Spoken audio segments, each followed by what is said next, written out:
তুশরিকু বিহি শাইআ। আমি আল্লাহর গোলামি করো, আমার গোলামিতে তোমরা অন্য কিছুকে শিরিক করো না। সুবহানাল্লাহ, সুবহানাল্লাহ। ইবাদত, গোলামি, আর্চনা, দাসত্ব, আনুগত্য একমাত্র হবে কার? আল্লাহ এবং তার রাসূলের। ইবাদত আল্লাহ। আমাদের ইবাদতের রূপ কেমন? ইবাদতের রূপ যদি মুসলমান বলে দাবি করি, তাহলে আমরা পেরেশানি থাকব, আমরা আগ্রহ নিয়ে থাকব। যখন আমরা পড়েছিলাম লা ইলাহা ইল্লাল্লাহু মুহাম্মাদুর রাসূলুল্লাহ, যখন আমরা ঈমান এনেছি এই কালেমা পড়ে, তখন আমাদের উপরে ফরজ হয়েছে, ওয়াজিব হলো ইসলামের মৌলিক 5টি বিষয়ের উপরে ঈমান আনা, আনুগত্য করা। ঠিক কিনা? আল্লাহ নবী বলেছেন বুনিয়াল ইসলামু আলা খামস, শাহাদাতু আল্লা ইলাহা ইল্লাল্লাহ ওয়া আন্না মুহাম্মাদুর রাসূলুল্লাহ, ইকামাস সালাতা ওয়া ইতাআজ যাকাত, আল হজ্জ ওয়া সাওমু রমাদান। আল্লাহু আকবার। ইসলামের মূল ফাউন্ডেশন কয়টি? সবাই বলেন কয়টি? 5। 1 নম্বর হচ্ছে কালেমা, 2 নম্বর নামাজ, 3 নম্বর কি? নামাজ। মুসলমান যদি হই তাহলে ঈমান আনার পরে নামাজ তাকে পড়তেই হবে। কেউ যদি বলে আমি নামাজ পড়ি না, নামাজ না পড়লে কি হবে? ঈমান কিন্তু আমার ঠিকই আছে, ঈমান ঠিক আছে, কসু আছে। কথা বলে ঠিক কি? ঈমানদাররা যখন শুনবেন আল্লাহু আকবার, আল্লাহু আকবার, আল্লাহু আকবার,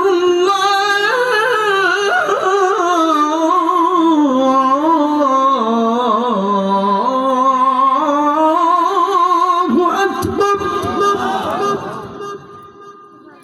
শীতের দিনে ঘুম আর ভাঙবে না, মুয়াজ্জিন ডাকছে আসসালাতু খায়রুম মিনান নাম, আসসালাতু খায়রুম মিনান নাম। ঠান্ডার সময় তো গলা ক্র্যাক হয়ে যায় মাঝে মধ্যে, ঘুম থেকে নামাজ উত্তম। প্রিয় ভাই সব, এই বাইরে বাচ্চারা কথা বলো না, বাবা তোমরা কথা বলো না প্লিজ। জি, ওদেরকে একটু ধমক দিবেন, ছোট মানুষ তো। তাহলে আল্লাহর গোলামি যারা করবেন তাকে অবশ্যই ঈমান আনার পরে নামাজি হতে হবে। কি হতে হবে?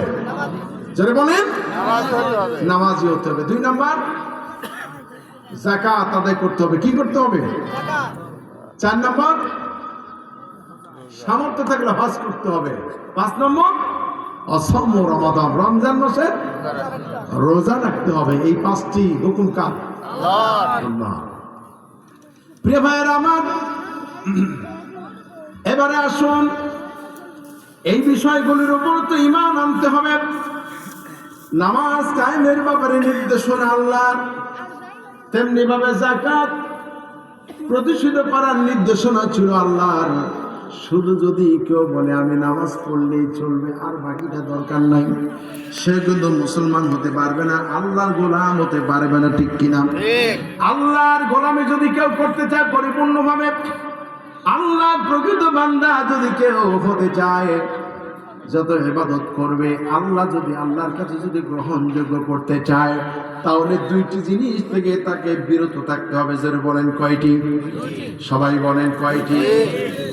আল্লাহ রাব্বুল আলামিন কুরআনুল কারীমের সূরা তাওবার 3য় রুকুর 1ম আয়াতে কারিমার ভিতরে বলেছেন মা কানা লিল মুশরিকিনা আন ইয়ামুরু মাসাজিদাল্লাহ مساجد الله شاهدين على أنفسهم بالكفر উলাইকা হাবিতাত আমালুহুম আফিন নারি হুম খালিদুন। মুশরিকদের জন্য এটা শোভনীয় নয়, এটা উচিত নয় যে তারা আল্লাহর ঘর মসজিদের রক্ষণাবেক্ষণ করবে, আল্লাহর ঘর মসজিদের ইবাদত করবে, সভাপতি হবে, সেক্রেটারি হবে, মোতাওয়াল্লি হবে, ইমাম হবে, মুয়াজ্জিন হবে, খাদিম হবে, এটা তার জন্য শোভনীয় নয় যখন তারা নিজেরাই নিজেদেরকে কুফরির উপরে সাক্ষ্য দিয়ে দেয়। দুইটা অপরাধের কারণে তার ইবাদত কবুল হবে না। কয়টা? একটা হলো মুশরিক, আর দুই নম্বর হলো কুফরি করা, আল্লাহকে অস্বীকার করা, আল্লাহর কোন একটি হুকুমকে অস্বীকার করা। এই দুইটি অপরাধে কেউ যদি অপরাধ করে, এই দুইটা বিষয় যদি কারো থাকে, তাহলে তার ইবাদত কবুল হবে না। সমান উলাইকা হাবিতাত আমালুহুম, তার সমস্ত আমলগুলি বরবাদ হয়ে যায়। সারা জীবন যত আমল করলো, একটি আমলও আল্লাহর কাছে কবুল হবে না। সরিখন নাউজুবিল্লাহ। শুধু আমল কবুল হবে না এতটুকু নয়, এবার আল্লাহ রাব্বুল আলামিন বলেন আমল করলো কিন্তু তার জায়গা হবে অফিন্নারিহুম খালিদুন, সে চিরস্থায়ীভাবে জাহান্নামী হবে। কোথায় প্রবেশ করবে? সবাই বলে কোথায় প্রবেশ করবে? জাহান্নামে প্রবেশ করবে। আরে আমার দেশে অনেক বড় বড় শিক্ষিত লোক, বড় বড় দলের নেতা,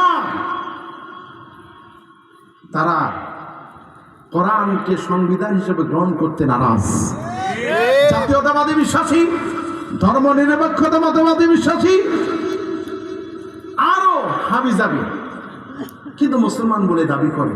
আল্লাহ বলছেন এর কোন আমল কবুল হবে না। মানুষ সওয়াবের আশায় মসজিদের মুয়াজ্জিন হয়, আজান দেয়, সওয়াবের আশায় দান করে, সওয়াবের আশায় মসজিদের খেদমত করে, ঝাড়ু দেয়, খেদমতের আশায় সভাপতি হয়, সেক্রেটারি হয়, কেউ জোর করে হয়, আবার কেউ বা স্বেচ্ছায় হয় না, জনগণ তারা বানায় দেয়।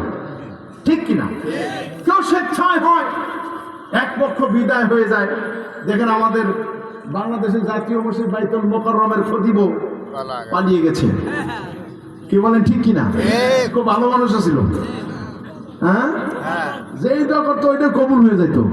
যদি তাই হতো তাহলে স্বৈরাচার ফ্যাসিস্ট ওর জন্য কয়বার দোয়া করছে জাতীয় মসজিদে, কিন্তু ওর দোয়ায় ঠেকাতে পারলো না। সেটা বলেন ঠিক কিনা? তার মানে হলো আকীদা যদি মজবুত না হয়, কোরআনকে যদি সংবিধান হিসেবে গ্রহণ করা না হয়, ইমানটা যদি মজবুত না হয়, তার সুরত যত ভালোই হোক না কেন, চেহারা যত ভালোই হোক না কেন, যত বড় খতিবই হোক না কেন, আলিমই হোক না কেন, তার ইবাদত, তার দোয়া একটাও কবুল হবে না। এমন যেন কেউ আমল না করে। এই জন্য আল্লাহর নবী দোয়া করতেন, আল্লাহুম্মা ইন্নী আউযু বিকা মিন ইলমিন লা ইয়ানফাউ ওয়া মিন কলবিন লা ইয়াখশাউ ওয়া মিন নাফসিন লা তাশবাউ ওয়া মিন দাওয়াতিন লা ইস্তাজাবু লাহা। আল্লাহু আকবার। নবীজি দোয়া করেছেন, আল্লাহ তুমি আমাকে এমন জ্ঞান দিও না যেই জ্ঞান তোমার কাছে কোনো উপকারে আসে না। আল্লাহ তুমি আমাকে এমন নফস দিও না যেই নফস তোমার ভয়ে ভীত হয় না। আল্লাহ তুমি আমারে এমন জ্ঞান দিও না, আল্লাহ তুমি আমারে দিয়ে এমন দোয়া করিও না যেই দোয়া তোমার দরবারে কবুল করা হয় না। আল্লাহু আকবার। দোয়া টাকা রাসূলের দোয়া টাকা। আল্লাহর নবী আরো দোয়া করেছেন, বলবো নাকি? কষ্ট হচ্ছে? আল্লাহুম্মা ইন্নী আউযু বিকা মিন ইলমিন লা ইয়ানফাউ ওয়া মিন কলবিহিম লা ইয়াখশাউ ওয়া মিন নাফসিন লা তাশবাউ ওয়া মিন দাওয়াতিন লা ইস্তাজাবু লাহা। আল্লাহুম্মা ইন্নী আউযু বিকা মিনাল ইজজি ওয়াল কাসলি ওয়াল বুখলি ওয়াল হারামি ওয়া আযাবিল কবর। আয় আল্লাহ তাআলা, তুমি আমাকে যাবতীয় অক্ষমতা, যাবতীয় দুর্বলতা, যাবতীয় অপারগতা, কৃপণতা আর কবরের আযাব থেকে আল্লাহ তুমি আমায় বাঁচায় দাও। বলেন আমিন। সুন্দর করে দোয়া করেছেন। আরো দোয়া করেছেন অনেক। আমরা বলবো, আমরা মূল বিষয়টি আমরা জানতে চাই। সওয়াবের আশায় কেউ মসজিদের খেদমতকার হতে পারেন, খাদেম হতে পারেন। সারা পৃথিবীতে যত মসজিদ আছে, এই মসজিদের ইমাম, মসজিদের মুয়াজ্জিন, ইমামের মসজিদের খতিব, ইমাম, মুয়াজ্জিন, খাদেম এবং যারা সভাপতি হবেন, সেক্রেটারি হবেন, মতোয়াল্লি হবেন, ক্যাশিয়ার হবেন, যতই ছোট থেকে বড় দায়িত্বশীল যে যে দায়িত্ব পালন করবেন, ইমাম যদি পরিপূর্ণতায় না আসে এবং মুশরিক শিরিক যদি অন্তরে লালন করে, তাহলে তার মসজিদের সেবা করার কোনো অধিকার নাই। কে বলেছেন এটা? আল্লাহ বলেছেন। জোরে বলেন, কে বলেছেন? আমাদের অবস্থা ভিন্ন। আমরা মনে করি যে টাকা করি যার বেশি আছে তার সভাপতি বানালেই কাম হবে। অপরদিকে উনি সুদ খাইতে খাইতে পেট একটা মোটকার মতো করে বানাইছে, অনেক টাকা পাওয়া যাবে।